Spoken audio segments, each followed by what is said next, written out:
কথা বলছেন যে আমরা সেটা প্রমাণের জন্য ইয়ে করবো। উনি তো ওই ট্রাইব্যুনালের উপদেষ্টা বা একজন সহকারী হিসাবে কাজ করছেন, অতএব ওনার তো মুখ বন্ধ থাকা উচিত। সেখানে জাজের মুখ বন্ধ থাকে, অ্যাটর্নিদের মুখ বন্ধ থাকে, সেখানে সহযোগীদের মুখ বন্ধ থাকে, যাতে বিচারটা নিরপেক্ষ হয়। অর্থাৎ বিচার যে নিরপেক্ষ হচ্ছে না, এটা তো ওনার এই কথাই, বিবিসির সাথে এই কথাই তো প্রমাণিত হয়ে যাচ্ছে যে ওনারা এভিডেন্স আগে প্রচার করে দিচ্ছেন। এখন আরেকটা দিক এটা, সেটা হলো যে বাংলাদেশে যখন ক্ষমতা নির্বাচিত হয় 2009 সনের ঘটনা, বোধহয় বিডিআর তো 2009 ঘটনা, তাই না? আমি যদি ভুল না করে থাকি, নির্বাচিত হওয়ার পরপরই বিডিআর এর ঘটনার পরপরও যে বিডিআর দ্বারা যে বাংলাদেশের আর্মি হত্যা হয়েছিল, আর্মি জেনারেলদের হত্যা করা হয়েছিল বা অফিসারদের, সেই সময়ও আমরা অনেক কিছু এরকম defame information against Sheikh Hasina আমরা পেয়েছিলাম। আরেকটা কথা বলি, যে সরকার নির্বাচিত হয়ে মাত্র ক্ষমতায় বসলো, সেই সরকারের তো 6 মাস লাগে বিষয়টাকে নিয়ন্ত্রণে আনার, দেশের বিভিন্ন ব্যবস্থা তাদের নিয়ন্ত্রণে আনার। সেখানে ক্ষমতায় গ্রহণের 1 মাস বা 2 মাস বা 3 মাসের ভিতরেই যে এত বড় বিডিআর বিদ্রোহ ঘটলো, সেটার সাথে যারা বর্তমানে ক্ষমতাসীন, ইনক্লুডিং আমি বলবো যে বর্তমানে বাংলাদেশে যারা অবাধে সমস্ত কিছু পরিচালনা করতে পারছে, রাজনৈতিক কর্মকাণ্ড সহ অন্যান্য কর্মকাণ্ড, তারা সকলেই আঙ্গুল তুলে বলতে এখনো পর্যন্ত বলার চেষ্টা করেন এর সাথে তৎকালীন সরকার যুক্ত। কিন্তু আপনারা তো গত 1 বছরে এটা প্রমাণ করতে পারলেন না এখনো পর্যন্ত। হ্যাঁ, তো এই বিষয়গুলো সবগুলোই ছিল, সবসময় থাকবে, ভবিষ্যতেও থাকবে, যতক্ষণ না পর্যন্ত প্রো বাংলাদেশ, প্রো 71, এটা আওয়ামী লীগ হতে পারে, অন্য কোনো শক্তি হতে পারে, যারা বাংলাদেশের স্বাধিকারের প্রশ্নে আপোষহীন, তারা এসে এই বিরাট একটা গোষ্ঠীকে, এই বিরাট একটি আবর্জনাকে, বিরাট একটি অ্যান্টি বাংলাদেশ জেনারেশনকে না একদম মুছে না দেয়, ততক্ষণ পর্যন্ত বাংলাদেশে এই জিনিসটা থাকবে। অতএব এই যে ভিডিওতে যেটা আমরা শুনতে পেলাম অর্থ অস্পষ্ট শুনতে পেলাম, সে যে অর্ডার দেওয়া হচ্ছে, এটার অনেকগুলো বিশ্লেষণ, আইনের বিশ্লেষণ আছে, কোর্টের বিশ্লেষণ আছে, ফরেন্সিক বিশ্লেষণ আছে। আমি সাংবাদিক হিসাবে বিশ্লেষণ করতে হলে এই ভিডিওর শুরু কোথায়, কনভারসেশনের শেষ হলো কোথায়, এটা না জানলে আমি শুধু কাট পিস শুনে তো এটা কোথাকার এটা আমি বলতে পারবো না। কারণ এজ এ এক্সিকিউটিভ প্রধান উনি কোন সময়ে, কারণ উনি ক্ষমতায় ছিলেন একটানে 16 বছর, আর এর আগে ছিলেন 5 বছর। ওনার কত ভিডিও রেকর্ড হইতে পারে। হ্যাঁ, কণ্ঠটা যদি কেউ বিবিসি যদি বলে থাকে ইয়েস এটা ওনার কণ্ঠ, বিবিসি এটাও প্রমাণ করা উচিত যে এই টেলিফোন থেকে এই সময়ে, এই মুহূর্তে, এই তারিখে, এই দেখেন segment recorded by this and এই হলো প্রমাণ। এছাড়া তো হবে না। এটা তো হয়ে গেল যে অজানা অপরিচিত একটা ফেসবুকের বা সামাজিক মাধ্যমে যে এই যে ভিডিওর একটা অংশ কাট করে প্রচার করে দেওয়া হলো আর কি, এই ধরনের। অতএব এটা যদি শেখ হাসিনার ভয়েস হয়ে থাকে, এটা কি সেই দিনের অর্ডার? আরো একটা বিষয় বলি, এটাগুলো ছিল সাংবাদিকদের মতন কথা বলা। এখন আইনজীবীদের মতন যদি কথা বলতে হয়, তাহলে কথা হতে হবে যে এটা যে এই পৃথিবীর সমস্ত দেশের রাষ্ট্রীয় ক্ষমতার সমস্ত কিছু থাকে হলো এক্সিকিউটিভ প্রধানের কাছে, যেমন আমেরিকার ট্রাম্পের কাছে। আমেরিকার ট্রাম্প তো নিজে অর্ডার দিতে হয় যে অমুক জায়গায় বোমাটা মারো, সেই বোমাটাই তো সেখানে জানে যে অনেক হতাহত হতে পারে। অতএব that is the system, that is the legal system. এখন পুলিশকে যদি কেউ অর্ডার দেয় কোনো শান্তি শৃঙ্খলা রক্ষা করার জন্য, সেটা অবশ্যই কোনো আইন বিরোধী কারণে, কারণ এক্সিকিউটিভ পাওয়ারটাই ওই রকম, সেখানে এটা হলো সাদা কালো। অতএব যে বিশৃঙ্খলাকে রক্ষা করতে হলে, আমার যেটা ধারণা, এটা আমি আপনার হয়তো বা একই ধারণা বা অন্য কারো অনেকের সাথে একই ধারণা, আপনারা জানেন যে হোলি আর্টিজানের ঘটনাটা তারা কিন্তু অস্ত্র ছাড়ছিল না যারা আক্রমণ করেছে, জঙ্গিরা। অতএব সেই জঙ্গিদেরকে তো এই লিকুইড করতে হবে, না হলে তো জানমালের ক্ষতি হচ্ছে। এটা তখন আর এটা মানুষ আর মানুষকে এটা না, তখন হলো আইন এবং মানুষের শান্তি রক্ষা, শান্তি ফিরিয়ে আনা। অতএব সেখানের এটা কি সেদিনের অর্ডার হতে পারে না? যদি এটা অর্ডার হয়ে থাকে, এটা একটা, অতএব বিবিসি এই সার্বিক বিবিসির মতন একটা, আমার একটা সৌভাগ্য যে আজকে বিবিসি কে নিয়ে আমি সমালোচনা করতে পারি যেটার গ্রাউন্ড আছে। আমরা সাংবাদিকতার শিখার জন্য বিবিসি, ভয়েস অফ আমেরিকা এসবগুলোকে লক্ষ্য করতাম, তাই না? এখন সেখানে যখন আমি দস্তগীর জাহাঙ্গীর বিবিসির এটা নিয়ে আজকে যদি আমার কাছে কোনো সংশয় তো তৈরি না হতো, আমি সত্যি সত্যি আপনাকে বলতাম যে এই বিষয়ে তো আমার কিছু বলার নেই, কারণ বিবিসি তো তার কাজ করেছে, তো সে সত্য কাজ করেছে।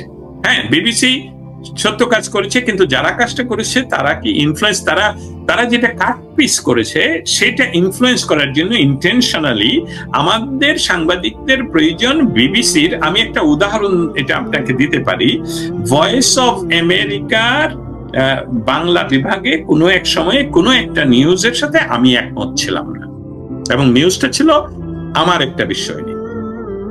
আমি ভয়েস অফ আমেরিকার বাংলা বিভাগে যোগাযোগ করেছি, কিন্তু তারা এটা কোনো ইয়ে করেনি, ঠিক করে না করাতে আমি ভয়েস অফ আমেরিকার ডাইরেক্টরকে ফোন করে বলছি যে টার্ন ডাউন মাই নিউজ, এটা আমার নিউজ, আর টার্ন ডাউন না হলে, কারণ আমি নিয়মগুলো জানি, না হলে দিস এটা হবে। উইদিন 5 মিনিটস সবাই আমাকে ফোন করা শুরু করে এবং ঠিক করে। আমাদের যেটা প্রয়োজন যে বিবিসি বাংলা হলো একটা মাইক্রো পার্ট অফ বিবিসির, এটা কোনো এটা ইগনোরেবল পার্টও বলা যায়, কারণ ইট ইজ নট ইম্পর্টেন্ট। এটা বন্ধ হয়ে গেছে, ভয়েস বাংলা বন্ধ, ভয়েস অফ আমেরিকার বাংলা বন্ধ হয়ে গেছে, তাই না? ভয়েস অফ আমেরিকাই বন্ধ হয়ে গেছে। সেইটা বিবিসির যে সেন্ট্রাল ম্যানেজমেন্ট, সেখানে যদি এই রিপোর্টটা নিয়ে আমাদের সিনিয়র সাংবাদিকেরা বা আমরা সকলে এটা একটা তথ্য প্রতিবাদ, বা প্রতিবাদের অর্থ নয় প্রতিবাদ করতে যাব কেন, যে এটাতে আমাদেরও সংশয় রয়ে গেছে, কারণ এটা কাটপিস, এটা বিবিসির সাংবাদিকতা হতে পারে না। এই কাজটা যদি করা যায়, এটা খুব ইম্পর্টেন্ট। আমার এই কথাগুলো যারা শুনছেন তাদেরকে আমি রিকোয়েস্ট করবো এই কথাটুকু একটু ছড়িয়ে দিতে হবে, কারণ যারা বা পৃথিবীর বিভিন্ন জায়গায় বাংলাদেশের বর্তমান অবস্থা নিয়ে প্রতিনিয়ত বহু মানুষ, বহু জন, বহু গোষ্ঠী বিভিন্নভাবে কাজ করছে। আপনারা জানেন গত সপ্তাহে বাংলাদেশের প্রবাসী বহু সাংবাদিকেরা বাংলাদেশের বিষয়ে তারা একটা উদ্বেগ প্রকাশ করেছে। ভুলে অনেকের নাম সেখানে যায়নি, যেন তৌফিক মারুফের নাম যায়নি, দস্তগীর জাহাঙ্গীরের নাম যায়নি, সেটা কোনো বিষয় না, ভুল হতেই পারে, আমরা ব্যস্ততার ভিতরে কাজ করতে পারি, কিন্তু আমরা সকলেই এই প্রতিবাদের সাথে সংযুক্ত। অর্থাৎ বিভিন্ন জায়গায় বিভিন্ন গ্রুপে কাজ হচ্ছে। অর্থাৎ আমাদের কথাটা যেটা সেটা হবে যে বিবিসি কে চ্যালেঞ্জ করা, আই মিন বিবিসি কে চ্যালেঞ্জ করা যে তাহলে, এবং সেটা বিবিসি বাংলাকে বললে তারা, তাই আমি বলবো যে এটা আমি যে উদাহরণ দিলাম আর কি, এটা ওইটা বুঝাতে থাকবে, কারণ আপনারা আমার রক্ত হলো যে কোনো মতে ম্যানেজ করা। আমরা তো একটা বিষয় অন্তত পক্ষে জানি, এটা হতে পারে এই অনুষ্ঠানের বিষয় না, কিন্তু তারপরে আমরা জানি যে আমরা প্রবাসীও কোনো বাংলাদেশি সার্ভিস প্রোভাইডার রেস্টুরেন্ট বলেন গেলে তারা তেমন আমাদেরকে সম্মান দিতে চায় না কাস্টমার হিসেবে, কিন্তু সেখানে একজন বিদেশি আসলে তারা সম্মান বেশি পায়, কারণ এটা হলো আমাদের হয় আমরা, না হয় আমাদের নিজেদের সম্মান আমরা নিজে দিতে পারি। So we have to go challenge it. জি, অবশ্যই এটা চ্যালেঞ্জ করতেই হবে, যে কোনো নাগরিককেই এটা করা উচিত। আমি এই জায়গাটিতে যদি আপনাকে একটু সম্পূরক প্রশ্ন করতে চাই, আজকে দেখলাম, অর্থাৎ যখন বিবিসির এই খবরটি প্রকাশ পেল, এরপরই প্রধান উপদেষ্টার যে প্রেস সচিব শফিকুল আলম, তিনি খুব উৎফুল্লভাবেই তার যে স্ট্যাটাস দিয়েছেন এবং এটি প্রচার করেছেন। এখন এই শফিকুল আলমও তো কিছুদিন আগে পর্যন্ত এএফপি, যেটি ফ্রান্সের একটি নামকরা এবং ঐতিহ্যবাহী আন্তর্জাতিক সংবাদ সংস্থা, সেখানে কাজ করেছেন। এই আকবর যাকে পুরস্কার দেওয়া হয়েছে, তিনিও বিবিসিতে বাংলাদেশে কাজ করেছেন। তার মানে এগুলো কি প্রমাণিত হয় না যে এরা সবাই ডক্টর মোহাম্মদ ইউনূসের একেবারেই তার জন্য আগেও কাজ করেছেন এবং এখনো করেছেন, এবং তারা পুরস্কার সাথে সাথে নিয়ে নিচ্ছেন? আজকের এই সংবাদটিকে কি আপনি শফিকুল আলম এবং আকবরের সাথে মিল পাচ্ছেন? থ্যাংক ইউ আপনাকে। কিন্তু বিষয়টা হলো যে আমরা যে বিষয়টা ইতিমধ্যে আলাপ করেছি যে এটা একটা অর্ডারি সংবাদের মতন দেখা যাচ্ছে, এবং এর পেছনে কারা ইনফ্লুয়েন্স করতে পারে সেটা আপনিও বলে ফেলেছেন এবং আমরা সকলেই জানি, এবং এর বাইরে কিছু নয়।